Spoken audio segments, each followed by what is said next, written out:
Hey guys, welcome to the arcade. Thanks very much for joining me today. And today it's a bit special because we've got a new addition to the arcade. So, as we spoke about a little while ago, Marvel vs. Capcom 2 went on pre-order. Now there has been a lot of issues that the Americans and the Canadians and all the ones that have got the cabinets before us have alluded to. There was problems actually pre-ordering the thing, which didn't seem to happen over here. We still had I think you can still grab them from like Game and Quirky and things like that, so that never really happened. Where we fell down was the retailers just never got the stock in when they were told they were going to be. Now, I'll preface this by saying that's not the retailer's fault. That is completely on Arcade 1UP and their suppliers, their shippers, getting them to Game, getting them to Quirky, getting them to Argos. They told them this is the date you're going to be getting them on, and they didn't show up. So I know people are a bit frustrated and things that dates have been pushed back, but it is what it is. We will get them. And so this is her when she arrived. Big box, as you expect.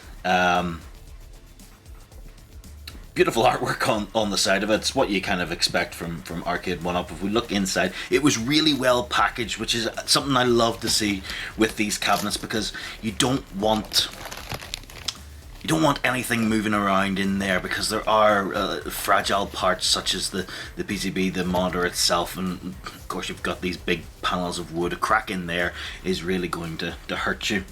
So got everything unpacked. Now this is a lot bigger cabinet than any of the other ones I've built. There's a lot more panels to it, and it was a wee bit daunting when I got everything out and put to the side. There we've got the monitor. You can see the extender panels at the bottom there. There's little panels that go onto the side of the control board. The riser actually came as part of it as well, rather than a separate box as I've seen before.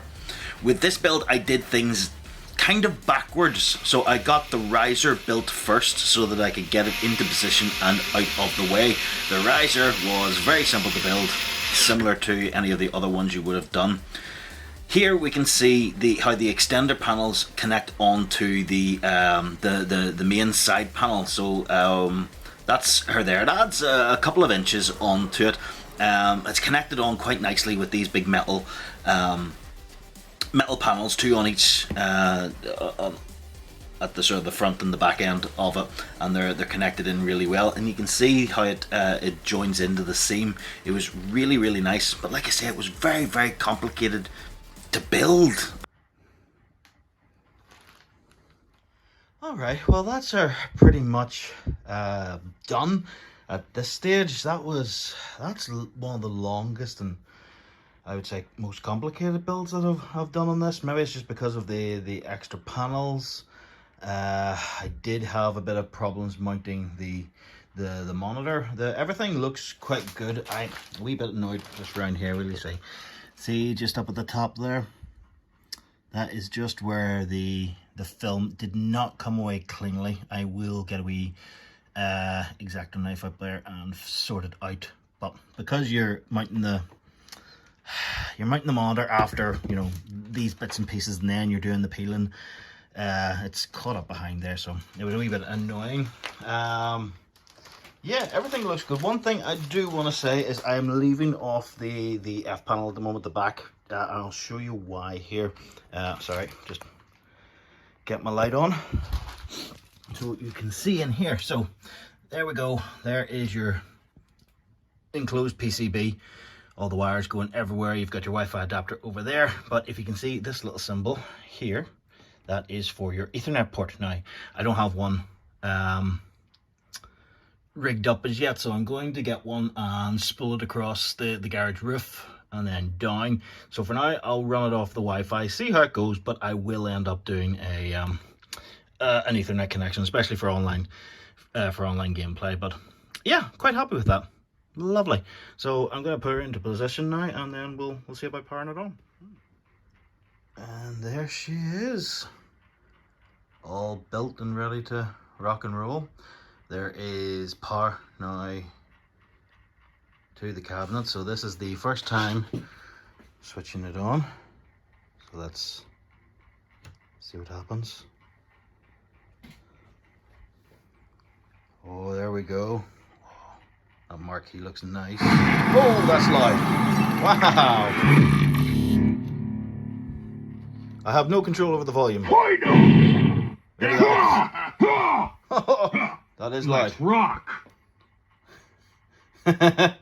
Okay, look at that. I wanna take you for a ride. There we go. Wow, that was only up at like 6 or 7. Do I want to set up a Wi-Fi experience?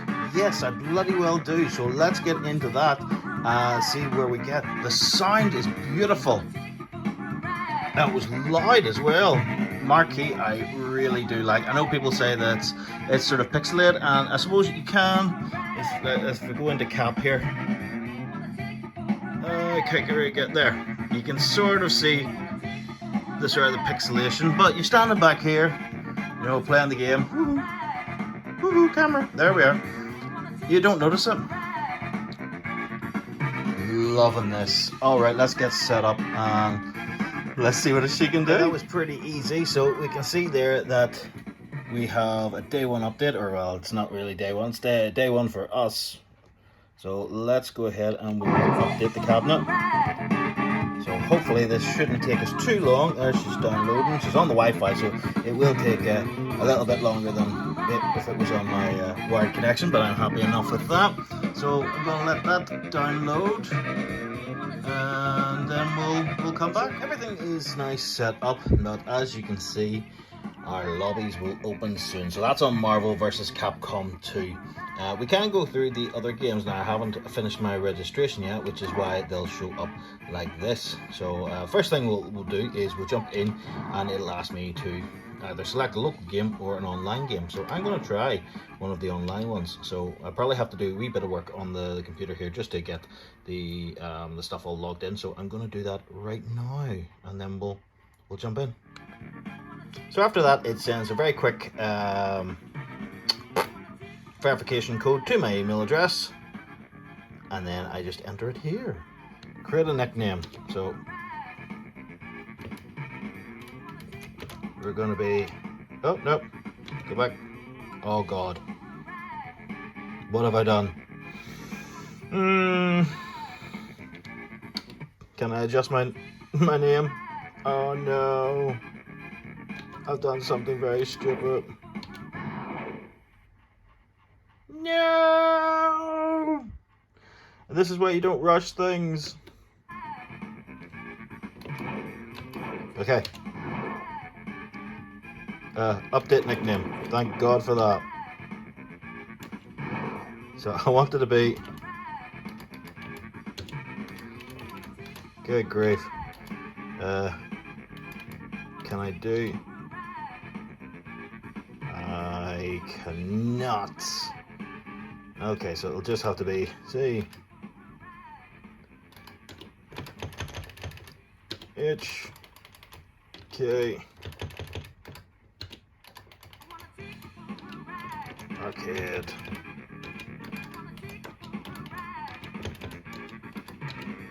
And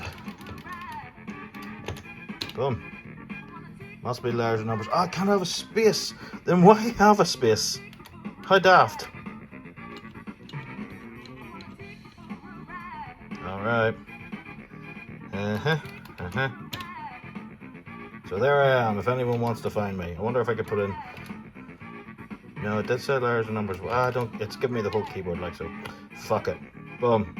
CHQ Arcade. We're in. Oh, I'm still up the top. Bugger it. Boom. Online. And now we can see all of the ones that we have in the lobby. So it should populate in just a second here for me, because we do have quite a lot of people in. Unless there is no one online at the moment. It could be, it could be. Yeah, I'm not seeing anyone at the moment. That could indicate that there's no one in the UK that actually has this cabinet, and the Americans are all asleep at the moment. That's maybe something I'll keep my eye on, because I know for a fact that these lobbies were being populated and that they were quite busy. But it could be that, yeah, the Americans are all asleep at the moment. Maybe I'll try again later on tonight and we'll see what we get, because it's only there early in the morning for them now, I suppose. Oh, there's the win-loss ratio over there. Nobody that I sort of recognize, I don't think, but we'll get on there and we'll have a few games, I think. Yeah, I think I'm going to spend a wee bit of time just customizing my avatar and things like that, and maybe get into Marvel vs. Capcom 2 and see how... Oh my god, why is it difficult to... Why is it difficult to navigate? I have to just get used to this machine. But yeah, first setup looks good. I'm happy with it.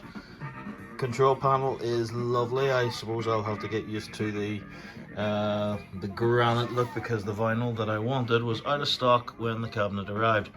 The coin door is just awesome looking. It's my first one with a coin door on it. Easy enough to install, but I totally agree it would be awesome with the backlights still. So the build is complete, but I just wanted to run through a couple of little things that I sort of like about this cabinet. Like I say, this is the first sort of one with the extender panel in it, so it was a bit more complicated to build. There's some extra paneling sort of here. There's a couple of extra supports within there as well. It was definitely a more complicated build than my other ones. So yeah, and I did have a little bit of problems mounting the monitor at the time. I just think the instructions are maybe slightly out of order. I think the monitor should be one of the last things you mount before the second side panel in the instructions. It sort of left the monitor hanging, and the monitor's heavy, so you've only got like 2-3 screws mounting that at the time, and then it tells you to leave it and go off and do something else, which caused me problems. But anyway, yes, so it is slightly taller. Now, to give you a bit of a comparison, so the control deck, so the edge of the control deck is just over 38 inches high. So spinning around to, say, my Mortal Kombat, that is about 37.5. Now, that's as high as that gets. You can see it's flat. So 38 and a quarter, call it. So it's a little bit higher, but maybe that's a bad angle. But there, you can see that it is slanted. So I like where it's sitting. I like the height on this. The monitor is a bit higher as well. Sat and played Marvel vs. Capcom 1 last night, and yeah, it felt really good just sitting playing that. I really love the coin door. Like I say, it's the first one I've had with a coin door on it. I do think they've hit the nail on the head with this. I do believe that they're going one more step further, and then the next ones will have the lights mounted in behind the buttons. I know on the Pro, on Killer Instinct Pro, that it will be lit up, but they will also be for adding credits. So that is really, really cool. I'd love to see that come down the line. But I think, yeah, because I mean, like, that's what we had on the Legacy for Pac-Man, which I still think was pretty cool. It's a nice little addition, better than these wee bits and pieces like that. But yeah, definitely think the coin door is absolutely cracker. The monitor, I have absolutely no problems with that. BOE, perfect. The artwork, I think, is absolutely gorgeous. I have no problems with that. I mean, look at that, the lineup, if I can go in a wee bit closer, the lineup is pretty much spot on the panels. I'm very, very happy with how it all looks. I think it's absolutely gorgeous. I think he's still a bit horrified by what he's seeing there. The marquee, yeah, absolutely gorgeous. Once it's lit up, it's really, really nice. The sound of this thing is incredible. Like when I first started it up, I think the sound was either on 6 or 5, and it blew my eardrums. Like it was really, really loud. I'm playing this thing, and I keep the volume at about 3, and it's absolutely cracker. Whereas these sort of ones I keep sort of up between like 7 or 8. Um, so I'm so pleased with this. It's the first time I've ordered from the Quirky Shop. So the guys, I probably pestered the hell out of them because of all the delays that Arcade One Up had getting these to the retailers. The delays were not the retailer's fault. This is absolutely out of their control. This was Arcade One Up getting them to the UK, getting them into the retailer's hands. But they came back to me. They answered all my questions. They kept me informed, and they got these out to me so quick. So a big thank you to the guys out there. I'll definitely be using them again now. But yeah, I'm really happy with this. I'm going to, like I say, get good, and hopefully in about a week or so we'll see the Marvel vs. Capcom 2 lobbies open up. That's one thing I need to sort out before that. The Ethernet cable. I did have one game online with Marvel vs. Capcom 1, and I think I was getting pings of over 100. Eh, it, yeah, it's I'm too far outside of the Wi-Fi range at this point, so I've left the back open. Don't know if you can see back there. Not really, but the back's open. So what I'm going to do is go upstairs and drill a hole down for an Ethernet cable, fire it down here. If needs be, I can put a tiny switch down at the back if there's more cabinets that go around this area of the room. But I'm very happy with this. Yeah, now to get playing.